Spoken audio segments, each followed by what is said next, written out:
Alhamdulillah,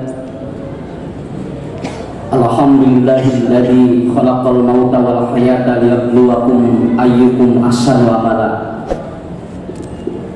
Asyhadu an la ilaha illallah wahdahu la syarika lah wa asyhadu anna Muhammadan abduhu wa rasuluhu la nabiyya ba'da, amma ba'd. Faqala Allah Ta'ala fil Qur'anil Karim, a'udzu billahi minasy syaithanir rajim. Fa'lam annahu la ilaha illallah wastaghfir lidzambik walil mu'minina wal mu'minat wallahu ya'lamu mutaqallabakum wa maswaakum. Faqala Rasulullah sallallahu alaihi wasallam, lakinu mautakum la ilaha illallah. Hadirin sidang Jumat di undangan Allah Subhanahu wa taala. Kita patut bersyukur kepada Allah karena kita masih diberikan kesempatan oleh Allah Subhanahu wa taala untuk bisa duduk dengan tenang dan nyaman di saat saudara-saudara kita, jangankan untuk melaksanakan ataupun duduk dengan nyaman, melaksanakan ibadah Jumat pun belum tentu bisa mereka lakukan. Kita patut bersyukur kepada Allah Subhanahu wa taala karena kita pada saat ini masih dimampukan oleh Allah untuk mendengarkan lantunan ayat-ayat suci Al-Qur'an di saat saudara kita mungkin yang ada di berbagai belahan, termasuk yang terkhusus di Palestina, jangankan mereka untuk mendengarkan, mereka banyak yang menutup telinganya karena tidak mau mendengarkan dentuman suara peluru dan bom. Dan yang paling kita syukuri pada saat ini adalah kita diberikan usia oleh Allah Subhanahu wa taala di saat mungkin orang-orang dan saudara-saudara kita mereka sedang berjuang mempertahankan usianya. Maka di dalam Al-Quran Allah mengulang-ulang kalimat Fabi ayyi ala rabbikuma tukadziban, sesuatu yang tidak bisa direfleksikan secara kehidupan kita, yaitu kebohongan secara naluriah. Dan kita merasakan hal itu di saat rasa syukur ini harus dimunculkan oleh kita di hadapan Allah Subhanahu wa taala. Hadirin sidang Jumat dan Allah, ahli neuropsikologi yang bernama Profesor Dr. Ammar Al-Aziz, beliau membuat sebuah riset dan penelitian yang fenomenal sekitar tahun 1978 ketika ayahnya terjatuh kemudian mengalami koma dan mengalami sakaratul maut. Beliau sengaja untuk memberikan sebuah informasi dan membuat sebuah penelitian. Beliau kemudian pasangkan alat elektrograf untuk mendeteksi dan berdiagnosa kondisi otak seseorang ketika dia sakaratul maut. Hadirin sidang Jumat dan Allah, ternyata beliau menemukan ketika orang sakaratul maut, kondisi otaknya ada pada posisi recall is life. Orang yang sedang sakaratul maut, dia mengalami di mana memori-memorinya mengulang-ulang dan sedang mereview setiap perbuatan yang dilakukan ketika dia melakukan sebelum sakaratul maut. Terjadi yang disebut dengan processing coupling, di mana otak antara alfa dan gamma dia menyerap informasi dari luar. Dan kata beliau, orang yang sedang sakaratul maut, orang yang sedang sakro ataupun mabuk, maka dia tidak bisa mencerna 12 huruf dalam satu pengulangan. Dan ternyata kata beliau, dari 12 huruf ini tidak bisa huruf-huruf yang ternyata dalam bahasa Arab tidak boleh dan tidak bisa dia menyerap informasi di memorinya, huruf-huruf yang dia itu ataupun yang huruf tebal, huruf-huruf yang dia itu kemudian susah didapatkan. Dan ternyata pembuktian ini sejalan dengan apa yang disampaikan oleh Rasulullah SAW. Beliau menyampaikan, lakinu mautakum la ilaha illallah. apabila Anda menemukan orang yang mauta, orang yang sakaratul maut, maka talqini dia dengan kalimat la ilaha illallah. Kalimat la ilaha illallah itu ternyata berjumlah 12 huruf. La ilaha illallah.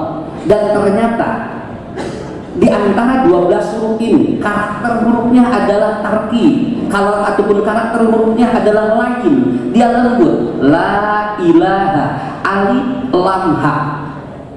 Berarti Rasul sudah lebih dulu menyampaikan hal itu. Orang yang sakaratul maut, dia tidak bisa ditalkini lebih daripada 12 huruf.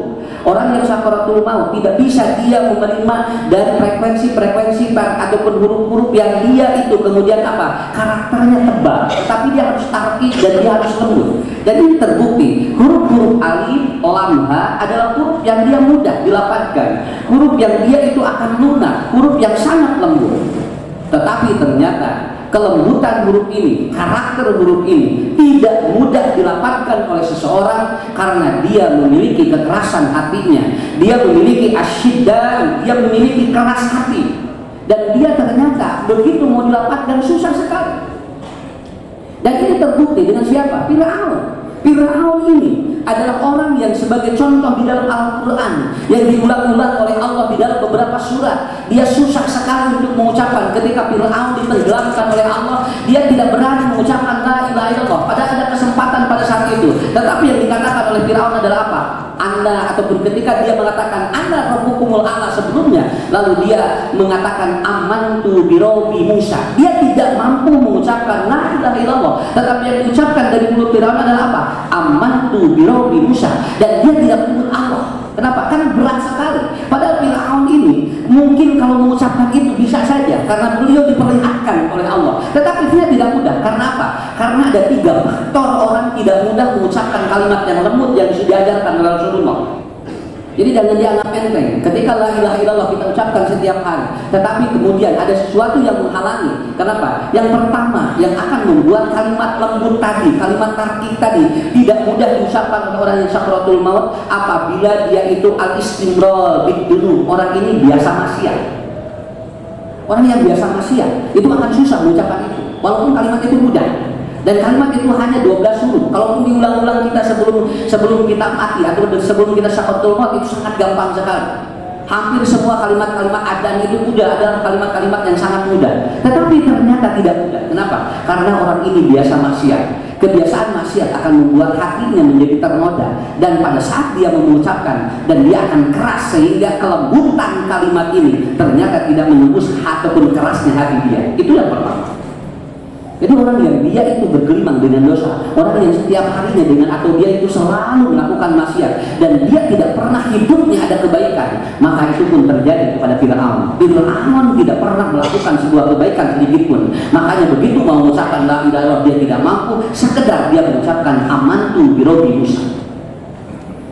Kemudian yang kedua adalah apa? Hereditas, pergaulan orang itu dengan siapa.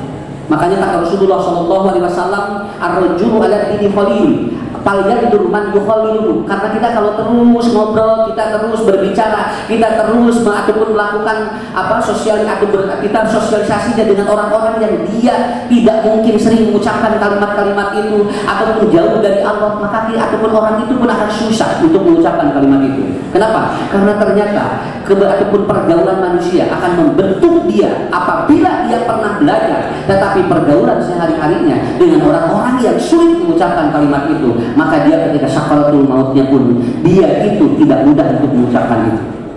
Maka yang ketiga adalah al-batru, ada ketakaburan, ada kesombongan untuk menerima al-haq dari Allah.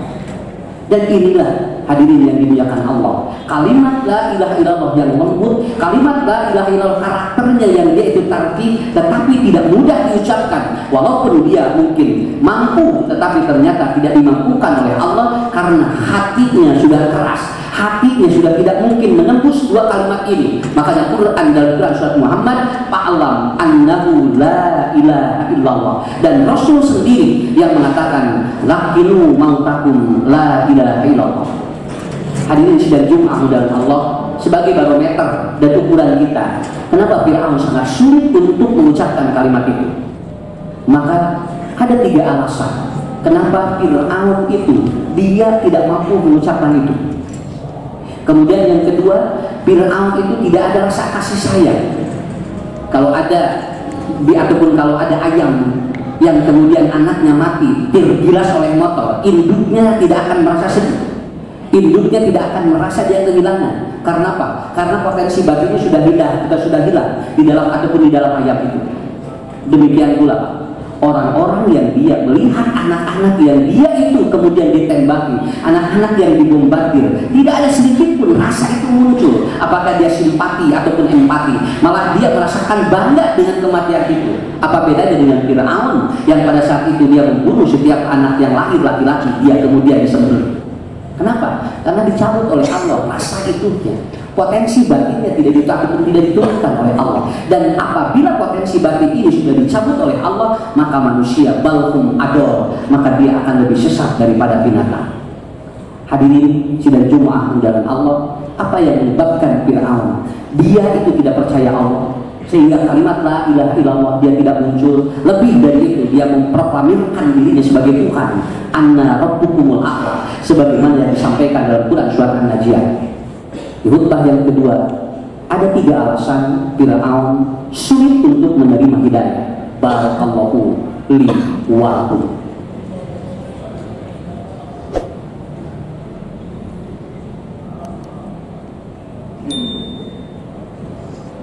Alhamdulillah wa syukru ala ni'amillah.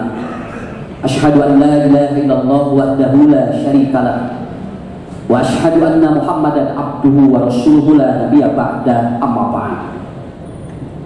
Hadirin sidang Jumat undangan Allah, yang pertama adalah diri ataupun orang yang sulit menerima kalimat la ilaha illallah apabila dia bergelimang dengan maksiat. Yang kedua, pergaulan dengan orang-orang yang bermaksiat. Yang ketiga, al-batru, yaitu kesombongan untuk menerima hak dari Allah. Kenapa Fir'aun dia al-batru?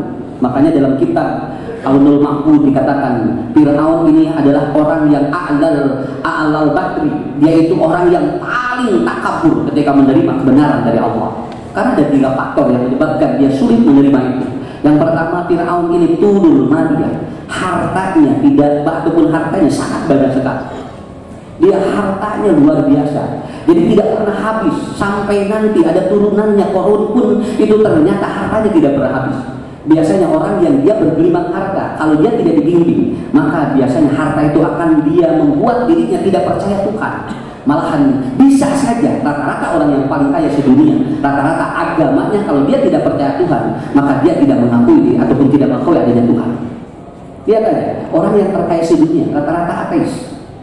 Dan itu sudah ada buktinya. Fir'aun pun karena dia tulul maliyah. Yang kedua adalah tulul akliyah. Fir'aun ini tulul akliyah. Dia itu pinternya nggak kepala. Fir'aun ini luar biasa. Kalau saya sampaikan luar biasa karena dia pinter.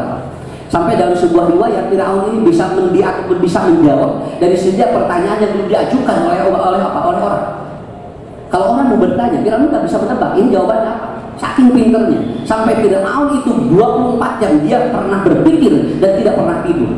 Ini yang membuat Fir'aun. Dan tidak sedikit orang-orang yang dia mungkin secara intelektual dia itu tinggi, merasa bahwa apa yang dimiliki dalam otaknya itu adalah hasil dirinya, bisa tidak percaya Tuhan. Malahan banyak orang yang dia sudah gelarnya tinggi, dia tidak sholat, dia tidak percaya Allah, dia tidak percaya Tuhan. Kenapa?